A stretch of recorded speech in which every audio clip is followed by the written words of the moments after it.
मिनश्शैतानिर्रजीम बिस्मिल्लाहिर्रहमानिर्रहीम। अस्सलाम वालेकुम बच्चों, मैं उम्मीद कर रहा हूँ कि आप सब लोग बिल्कुल खैरियत से हैं और आप सबको वेलकम आज की इस ऑनलाइन क्लास में। स्टूडेंट्स अपनी एम कैट और ई कैट की जो प्रिपरेटरी क्लासेस हैं हमारी, उसमें हमने एक सीरीज स्टार्ट की कि हम अब चैप्टर वाइज अपना टेस्ट भी ले रहे होंगे ताकि हम बुक रीड करके और उनके एमसीक्यूज़ को सॉल्व करें। उसमें जो एमसीक्यूज़ हम दे रहे हैं वो एमसीक्यूज़ बेटा पास पेपर्स से हैं और यही एमसीक्यूज़ हमारे पास फाइनल एग्जाम्स में आ रहे होते हैं। उन पास पेपर से मैंने इन एमसीक्यूज़ को बनाया। ये टेस्ट तमाम मेरे जो रजिस्टर्ड स्टूडेंट्स हैं वो दे चुके हैं और आज इस टेस्ट की मैं एक्सप्लेनेशन दे रहा हूँ। इसी तरह हर टेस्ट की हम एक्सप्लेनेशन ले रहे होंगे। ड्राइव के एक्सेस आप लोगों के पास मौजूद हैं। ये इस वक्त लेक्चर आप लोग यूट्यूब पर देख रहे हैं। ये एक डेमोस्ट्रेशन लेक्चर है। अगर कोई स्टूडेंट अभी फ्रेश क्लासेस को ज्वाइन करना चाहता है तो वो स्क्रीन पर दिए हुए नंबर पर रब्ता करके फ्रेश क्लासेस को ज्वाइन कर सकता है। पहला सवाल बेटा जो आपसे पूछा गया था वो था, in the modern periodic table all elements are arrange in ascending. याद रहे बेटा, मॉडर्न पीरियोडिक टेबल की जब हम बात करते हैं तो मॉडर्न पीरियोडिक टेबल हमारे पास है एज पर एटॉमिक नंबर।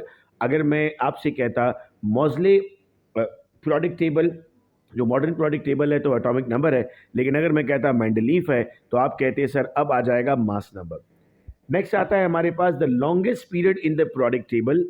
हम कहते हैं सर जो हमारे पास 6 पीरियड है वो लॉन्गेस्ट पीरियड है और 7th को तो हम इनकम्प्लीट कह रहे होते हैं। फर्स्ट शॉर्टेस्ट है, सेकंड और थर्ड शॉर्ट है, फोर्थ और फिफ्थ लॉन्ग है और 6 आपके पास लॉन्गेस्ट है। इसमें 32 एलिमेंट्स होते हैं। Inner transition elements are called. याद रहे बेटा, इनर ट्रांजिशन एलिमेंट्स आपके पास लैंथेनाइड्स भी होते हैं, एक्टिनाइड्स भी होते हैं और रेयर अर्थ मेटल या क्वाइनेज अर्थ मेटल्स भी होते हैं। तो आपके पास इनर ट्रांजिशन एलिमेंट में शामिल हैं सब के सब, all of them, all 3 of them. Next आपके पास आता है shielding effect across the period. बच्चे ये पूछ रहे थे मैसेजेस पर भी, तो मैंने आप लोगों को कहा कि मैं वीडियो बनाकर आपको एक्सप्लेन कर दूंगा कि सर शील्डिंग इफेक्ट का मतलब क्या होता है। Sir shielding effect basically reduction in the nuclear charge है। तो हम कहते हैं सर जब हम पीरियड में आते हैं तो हमारे पास शील्डिंग इफेक्ट पर कोई फर्क नहीं पड़ता। क्यों फर्क नहीं पड़ता? चूंकि शेल पर फर्क नहीं पड़ रहा, उतने ही शेल आपके पास मौजूद हैं। मतलब lithium, beryllium, boron, carbon, nitrogen, oxygen, fluorine, इन सब में नंबर ऑफ शेल्स कितने हैं? इन सब में सर नंबर ऑफ शेल्स आपके पास 2 ही हैं, तो इसीलिए आपके पास इस पर कोई इफेक्ट नहीं आ रहा। In the modern periodic table the number of period of the element is same as.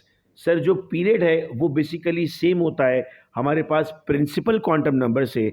आपको अगर याद होगा तो 1s 2s 2p, इस तरह आप कॉन्फ़िगरेशंस करते हैं ना, तो 1 आपको बता रहा होता है n शेल है, फिर 2 आपको बताता है शेल कौन सा है, k l m। तो इस तरह से दो चीज़ों को रिलेट करके आपसे यहाँ पर सवाल पूछा गया। नंबर 6 में पूछा गया element in the same vertical group of the periodic table.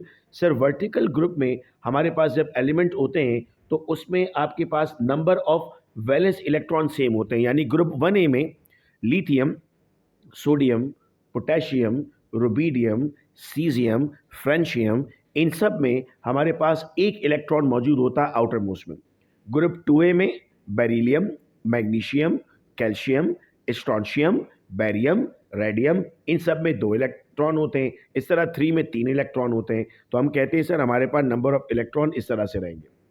Which of the p block element are not representative. बेटा अब यहाँ पर मैंने चूंकि पास पेपर्स भी इन्वॉल्व करना स्टार्ट कर दिए हैं, तो पास पेपर्स में कुछ हमारे पास जो हमारी बुक्स है ना उसमें ग्रुप इस तरह दिया हुआ है 1a 2a 8a फिर b दिया हुआ है। लेकिन अब जो हमारे पास प्रोडक्ट क्लासिफिकेशन न्यू आती है ना, उसमें आपको एलिमेंट्स 18 तक ले गए हैं वो। मतलब 1a 11a हो गया है, 2a 12 हो गया है, इस तरह आगे बढ़ गया है। उस हिसाब से ये वाला सवाल आपसे पूछा गया, तो कुछ बच्चे इसमें भी कंफ्यूज थे। इनमें से कौन सा रिप्रेजेंटेटिव नहीं है? वैसे तो एस और पी ब्लॉक रिप्रेजेंटेटिव होता है, इसका भी एक सवाल आगे मौजूद है। लेकिन सर हमारे पास जो नोबल गैसेज होती है ना, नोबल गैसेज को हम रिप्रेजेंटेटिव नहीं काउंट कर रहे क्योंकि उसको हम अलग क्लास दे रहे होते हैं। नोबल गैसेज मौजूद है ग्रुप 8 में होते हैं सर वैसे तो, लेकिन ये हमने यहाँ क्या लिख दिया ग्रुप 18, तभी मैंने ब्रैकेट में 8a लिख दिया है। लेकिन फाइनल जो सवाल था ना एग्जाम का उसमें 8a लिखा हुआ नहीं था, ये अंडरस्टूड था। तो आज इस क्लास से आपको ये बात समझ में आ जाएगी कि 8a लिखना था। Which statement is incorrect. इनमें से कौन सी बात सही नहीं है? हम कहते हैं sir all metals form positive ion, ठीक है sir. All metals are good conductor, all metals are good conductor of electricity. All metal form acidic oxide, जरूरी नहीं है सर। मतलब मैं अगर सोडियम की बात करता हूँ और वो मेटल है तो बेसिक ऑक्साइड बनाता है, तो ये वाला जुमला हमारे पास इनकरेक्ट हो जाएगा। Number 9, the concept of triad was introduced by sir ये डॉबेराइनर था, जिसने पहली मर्तबा लॉ ऑफ ट्राइएड दिया था। नंबर 10 है which element was not known when Mendeleev propose his classification. जब मेंडलीव ने क्लासिफिकेशन नहीं दी थी तो उस सूरत में हमारे पास जर्मेनियम वो एलिमेंट था जो डिस्कवर नहीं हुआ था। हाइड्रोजन भी डिस्कवर्ड था बेटा, कॉपर भी डिस्कवर्ड था और सोडियम भी डिस्कवर्ड था। Element with similar chemical properties, sir element जिनकी केमिकल प्रॉपर्टीज सिमिलर हैं। अब बच्चे ढूंढ रहे थे इसमें ऑप्शन ग्रुप का। ग्रुप को बेटा फैमिली भी कहते हैं ना, halogen family, oxygen family, boron family. तो ग्रुप और फैमिली सेम है, दैट इज वाई इसका जवाब था same family. Noble gases are name so because they are, noble gases को आप नोबल गैसेज क्यों कहते हैं? क्योंकि वो जीरो ग्रुप एलिमेंट्स हैं, उनका outermost shell completely filled है और वो लेस रिएक्टिव है, तो इसीलिए all of them is the right answer. How many elements are in 6 period? ऊपर बेटा मैं ये बात एक्सप्लेन कर चुका था आपको कि जो हमारे पास 32 एलिमेंट्स आते हैं 6 पीरियड में, तो ये बात यहाँ पर रिपीट भी हो गई। विच of the following pair has both members from the same period? इनमें से कौन सा है जो सेम पीरियड में आपके पास मौजूद है एक प्रोडिक्ट टेबल में? Chlorine bromine, sodium calcium, sodium chlorine और कैल्शियम और क्लोरीन। देखो क्लोरीन और ब्रोमीन सेम ग्रुप से हैं, सोडियम और कैल्शियम अलग अलग पीरियड से हैं। सोडियम और क्लोरीन अगर इसको मैं पढ़ता हूं ना आपको पीरियड, तो सुनिएगा, sodium, magnesium, aluminium, silicon, phosphorus, sulphur, chlorine. तो सोडियम और क्लोरीन एक ही पीरियड से आपके पास सिमिलरिटी में आ रहे हैं। कैल्शियम और क्लोरीन सर ये भी अलग अलग में आ रहे हैं। तो सर देखो ये सवाल में जो ट्रिक थी ना, अक्सर आप लोगों ने इसमें क्लोरीन और ब्रोमीन को सही लगा दिया।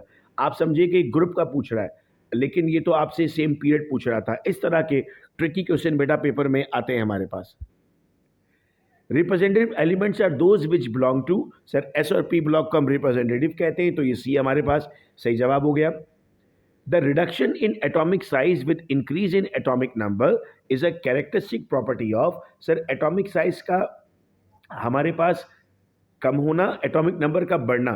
वैसे तो ग्रुप ट्रेंड ये होता है कि एटॉमिक नंबर बढ़ता है तो साइज बढ़ता है, लेकिन एफ ब्लॉक इस ट्रेंड को फॉलो नहीं करता, so that is why F block is the right answer. Which of the following forms the most stable gaseous negative ion? इनमें से सबसे ज्यादा स्टेबल गैशियस आइन कौन बनाता है? तो सर हमारे पास क्लोरीन सबसे ज्यादा स्टेबल आइन जनरेट कर रहा होता है। In the long form of periodic table the valence shell electronic configuration 5s2 5p4 corresponds to which of the following? हम कहते हैं सर वैसे तो उसको होना चाहिए था ग्रुप 6, क्योंकि 4 + 2 6 होता है और पीरियड 5 है, लेकिन अभी आपको क्या बात समझाई कि 6 क्या बन गया, 16 बन गया, तो option number C is the right answer. Arrange SONSE in ascending order of electron affinity.